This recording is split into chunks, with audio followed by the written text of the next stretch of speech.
사도신경으로 신앙 고백 드림으로 새벽 예배 시작합니다. 전능하사 천지를 만드신 하나님 아버지를 내가 믿사오며 그 외아들 우리 주 예수 그리스도를 믿사오니 이는 성령으로 잉태하사 동정녀 마리아에게 나시고 본디오 빌라도에게 고난을 받으사 십자가에 못 박혀 죽으시고 장사한 지 사흘 만에 죽은 자 가운데서 다시 살아나시며 하늘에 오르사 전능하신 하나님 우편에 앉아 계시다가 저리로서 산자와 죽은 자를 심판하러 오시리라. 성령을 믿사오며 거룩한 공회와 성도가 서로 교통하는 것과 죄를 사하여 주시는 것과 몸이 다시 사는 것과 영원히 사는 것을 믿사옵나이다. 아멘. 이 아침에 우리에게 주시는 하나님의 말씀은 사사기 4장 11절에서 24절 말씀까지입니다. 사사기 4장 11절에서 마지막 24절 말씀까지. 우리 말씀 찾으셨으면 한 목소리로 같이 읽습니다. 모세의 장인 호밥의 자손 중 겐 사람 헤벨이 자기 족속을 떠나 게데스에 가까운 사아나님 상수리 나무 곁에 이르러 장막을 쳤더라. 아비노암의 아들 바락이 다볼산에 오른 것을 사람들이 시스라에게 알림해 시스라가 모든 병거 곧 철병거 900대와 자기와 함께 있는 모든 백성을 하로셋 학고임에서부터 기손강으로 모은지라. 드보라가 바락에게 이르되 일어나라, 이는 여호와께서 시스라를 네 손에 넘겨주신 날이라. 여호와께서 너의 앞서 나가지 아니하시느냐 하는지라. 이에 바락이 10,000명을 거느리고 다볼산에서 내려가니 여호와께서 바락 앞에서 시스라와 그의 모든 병거와 그의 온 군대를 칼날로 혼란에 빠지게 하심에 시스라가 병거에서 내려 걸어서 도망한지라. 바락이 그의 병거들과 군대를 추격하여 하로셋 학고임에 이르니 시스라의 온 군대가 다 칼에 엎드러졌고 한 사람도 남은 자가 없었더라. 시스라가 걸어서 도망하여 겐 사람 헤벨의 아내 야엘의 장막에 이르렀으니 이는 하솔 왕 야빈과 겐 사람 헤벨의 집 사이에는 화평이 있음이라. 야엘이 나가 시스라를 영접하며 그에게 말하되 나의 주여 들어오소서, 내게로 들어오시고 두려워하지 마소서 하며 그가 장막에 들어가니 야엘이 이불로 그를 덮으니라. 시스라가 그에게 말하되 청하노니 내게 물을 조금 마시게 하라. 내가 목이 마르다 하며 우유 부대를 열어 그에게 마시게 하고 그를 덮으니 그가 또 이르되 장막 문에 섰다가 만일 사람이 와서 네게 묻기를 여기 어떤 사람이 있느냐 하거든 너는 없다 하라 하고 그가 깊이 잠드니 헤벨의 아내 야엘이 장막 말뚝을 가지고 손에 방망이를 들고 그에게로 가만히 가서 말뚝을 그의 관자놀이에 박음에 말뚝이 꿰뚫고 땅에 박히니 그가 기절하여 죽으니라. 바락이 시스라를 추격할 때에 야엘이 나가서 그를 맞아 그에게 이르되 오라, 네가 찾는 그 사람을 내가 네게 보이리라 하며 바락이 그에게 들어가 보니 시스라가 엎드러져 죽었고 말뚝이 그의 관자놀이에 박혔더라. 이와 같이 이날에 하나님이 가나안 왕 야빈을 이스라엘 자손 앞에 굴복하게 하신지라. 이스라엘 자손의 손이 가나안 왕 야빈을 점점 더 눌러서 마침내 가나안 왕 야빈을 진멸하였더라. 아멘. 오늘은 함께 읽으신 사사기 4장 11절에서 24절 말씀을 중심으로 여인 야엘이 끝낸 전쟁이라는 제목의 말씀으로 잠시 은혜를 나누겠습니다. 어제 말씀에서 우리는 사사 드보라가 바락을 불러 하나님의 명령을 전하는 말씀을 살펴봤는데요, 아쉽게도 바락은 하나님의 말씀에 온전히 순종하지 못하는 믿음 없는 모습을 보여줬습니다. 그는 하나님의 말씀보다 드보라를 더 의지하는 모습을 보이고 말았던 거죠. 이에 드보라는 바락의 요청을 따라 그와 함께 하기로 하지만 그러나 그가 영광을 얻지 못할 것이라고 했습니다. 어쨌든 바락은 납달리 게데스에서 스불론과 납달리 지파 1만 명을 모아서 드보라와 함께 다볼산으로 향하였습니다. 여기까지 어제 우리가 살펴봤던 말씀입니다. 이제 오늘 말씀은 그 이후의 사건을 기록하고 있습니다. 그런데 오늘 본문에 보면 갑자기 하나의 이야기가 툭 튀어나옵니다. 11절 말씀에 모세의 장인 호밥의 자손 중 겐 사람 헤벨이 자기 족속을 떠나 게데스에 가까운 사나님 상수리 나무 곁에 이르러 장막을 쳤더라 그럽니다. 갑자기 모세의 장인에 관한 이야기가 나옵니다. 그런데 모세의 장인은 미디안의 제사장으로 미디안 족속 가운데 겐 사람입니다. 보통 그의 이름을 이드로로 우리는 그렇게 익숙하게 알고 있습니다. 간혹 르우엘이라는 그런 이름으로 소개되기도 했는데 오늘 본문에서는 호밥이라 그럽니다.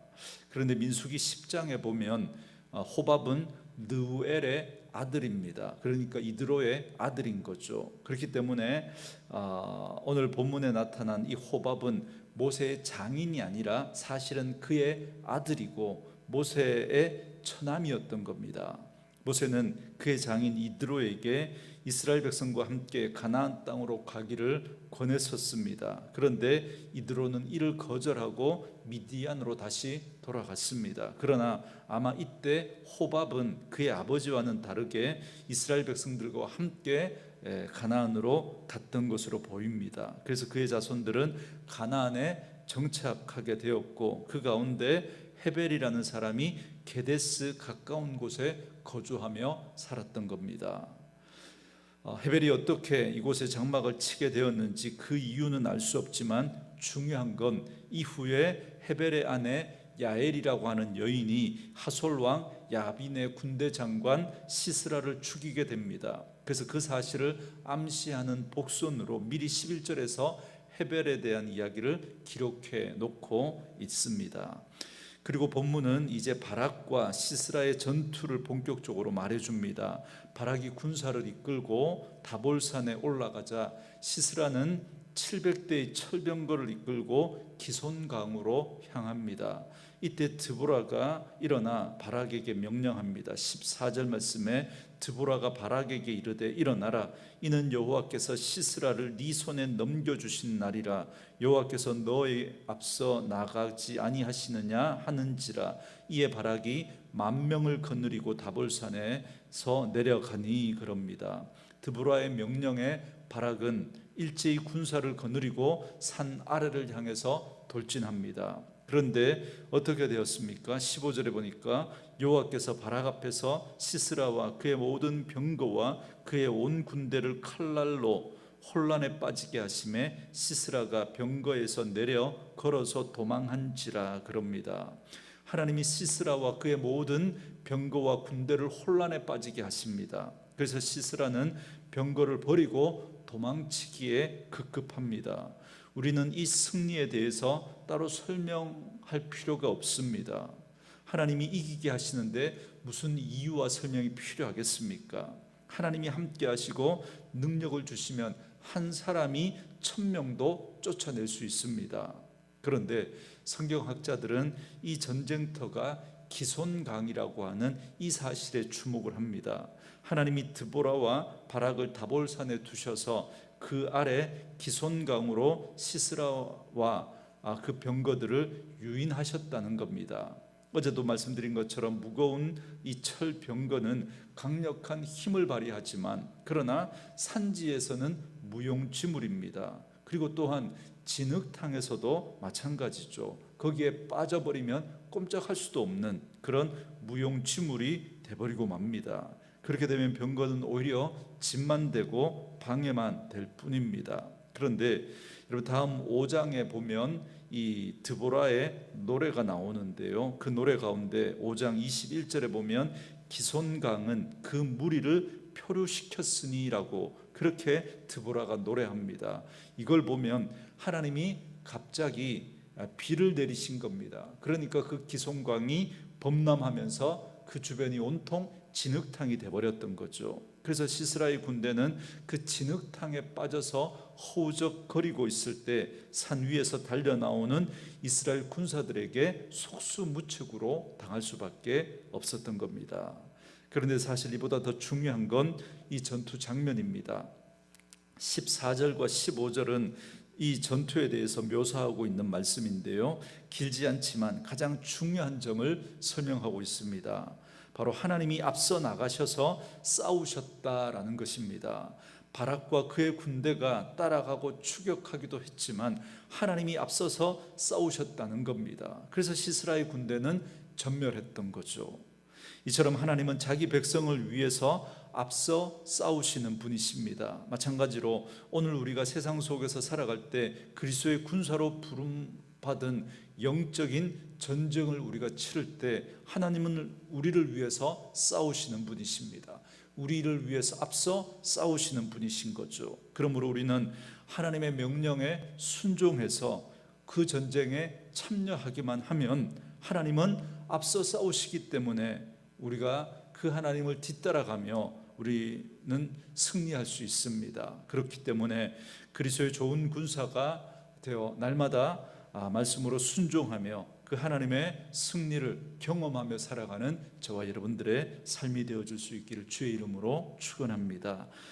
이제 전쟁에서 패한 시스라는 병거에서 내려서 도망을 칩니다. 아마 비가 많이 와서 진흙탕에 빠져서 병거가 움직일 수 없으니까 내려서 도망을 쳤던 거겠죠. 그래서 병거를 버리고 걸어서 도망을 합니다. 하지만 그는 여인의 손에 죽임을 당하고 맙니다. 여호와께서 여인을 사용하셔서 시스라를 죽였던 겁니다. 앞서 11절에서는 겐 사람 헤벨에 대해서 언급했는데 17절에 보면 도망친 시스라는 헤벨의 아내 야엘의 장막에 이릅니다. 어찌된 일인지 헤벨은 하솔 왕 야빈과 좋은 관계를 유지하고 있었기 때문에 야빈의 신하였던 시스라는 이 집으로 피신을 했던 겁니다. 그리고 야엘이 준 우유를 마신 후에 잠자리에 드는데 여기서 이 여인에게 죽임을 당하고 맙니다. 그렇다면 야엘은 왜 이렇게 시스라를 죽였을까요? 지금까지 그들 부부는 하솔 왕 야빈과 우호적인 관계 속에 있었습니다. 그런데 갑자기 왜 헤벨의 아내 야엘은 돌변하여 이 시스라를 죽였을까요? 우리가 그 구체적인 이유는 알 수 없지만 여러분 역시 5장에 나오는 드보라의 노래를 보면 그 힌트를 얻을 수 있습니다. 5장 6절에 보면 야엘은 사사 삼갈과 나란히 거론이 되고 있습니다. 이렇게 볼 때 그녀는 드보라 외에 또 한 명의 여자 사사로 간주되고 있다는 걸 알 수 있습니다. 우리가 사사기에서 이 야엘을 사사라고 그렇게 공식적으로 인정하지 않지만 그러나 오늘 이 5장 6절의 이 표현을 보면 하나님은 이 야엘을 드보라와 함께 또 한 명의 여자 사사로 그렇게 간주하고 있는 겁니다. 야엘은 비록 이방인이었지만 이스라엘과 동행하면서 하나님의 일하심을 보고 믿었던 겁니다. 그래서 결정적인 때에 그녀는 믿음으로 행동하고 하나님의 역사에 동참했던 것입니다. 여러분 오늘 우리도 마찬가지입니다. 우리가 이 땅을 살아가면서 믿지 않는 자들 속에 섞여서 그들과 더불어 살아갑니다.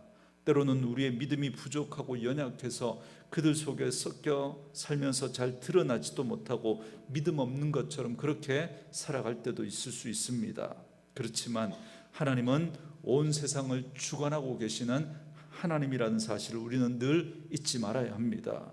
우리 모두 하나님의 역사를 따라 하나님의 자녀로 부름받은 사람들입니다. 모든 사람들은 다 하나님 앞에 쓰임받습니다. 선하게 쓰임받든 악하게 쓰임받든 쓰임을 받는다는 사실을 여러분 꼭 기억하셔야 합니다. 그래서 우리는 늘 그 하나님 앞에 쓰임받는 그런 삶을 살아갈 때 선하게 쓰임받는 그러한 삶을 살아가야 하지 않겠습니까? 오늘 이방인이었고 그리고 여인이었지만 그러나 하나님을 믿고 하나님의 역사하심 가운데 결정적으로 쓰임받는 이런 모습들을 보면서 우리 역시도 우리가 이 땅 가운데 살아갈 때 하나님의 그 일하심 가운데 쓰임받는 인생으로 그렇게 살아갈 수 있기를 주의 이름으로 축원드립니다. 그러므로 오늘 본문을 통해서 우리는 반드시 기억해야 합니다. 드보라와 바락과 야엘 이 세 사람을 들어서 하나님은 쓰십니다. 각자의 상황이나 환경이 다르고 또 연약하고 부족한 모습들도 있습니다. 그렇지만 하나님은 이렇게 약한 자를 들어서 사용하시는 분이십니다. 이를 통해서 우리는 합력해서 선을 이루시는 그 하나님을 다시 한번 깨닫게 됩니다. 우리의 연약함에도 불구하고 우리를 통해서 구원의 역사를 이루어 가시는 그 하나님을 바라보고 하나님 앞에서 우리도 부족하지만 하나님 앞에 쓰임받는 인생으로 그렇게 사용되어지는 저와 여러분의 인생이 되기를 원합니다. 그러므로 온 세상의 주인이시고 역사이신 주관자 앞에 우리가 귀하게 쓰임받는 도구가 되기를 또 우리 하나님 앞에 기도하시고, 이를 위해서 먼저 하나님의 군사로 우리가 부름받았다는 사실을 늘 기억하고 그래서 하나님의 뜻에 순종하며 나아가는 저와 여러분들의 삶이 되어줄 수 있기를 원합니다. 하나님의 일하심을 믿고 순종할 때 우리 앞서 행하시는 하나님이 일하시고 끝내 우리에게 승리를 경험하게 하실 겁니다. 그래서 무엇보다 하나님 앞에 겸손하게 하나님 앞에 우리가 순종의 걸음을 내딛는다면 하나님께서 우리의 부족함에도 불구하고 하나님의 몸된 교회를 세우고 하나님 나라를 세우고 영혼을 살리는 일에 하나님께서 우리를 사용해 주실 줄 믿습니다. 오늘도 그 기대와 소망을 가지고 오늘도 우리의 주어진 일상의 삶 속에서 하나님의 말씀 붙들고 순종하며 주어진 삶을 살아내는 그런 저와 여러분 되어질 수 있기를 주의 이름으로 축원합니다. 오늘 주신 말씀 묵상하면서 이 찬양 들으시면서 함께 기도하는 시간 갖도록 하겠습니다.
할렐루야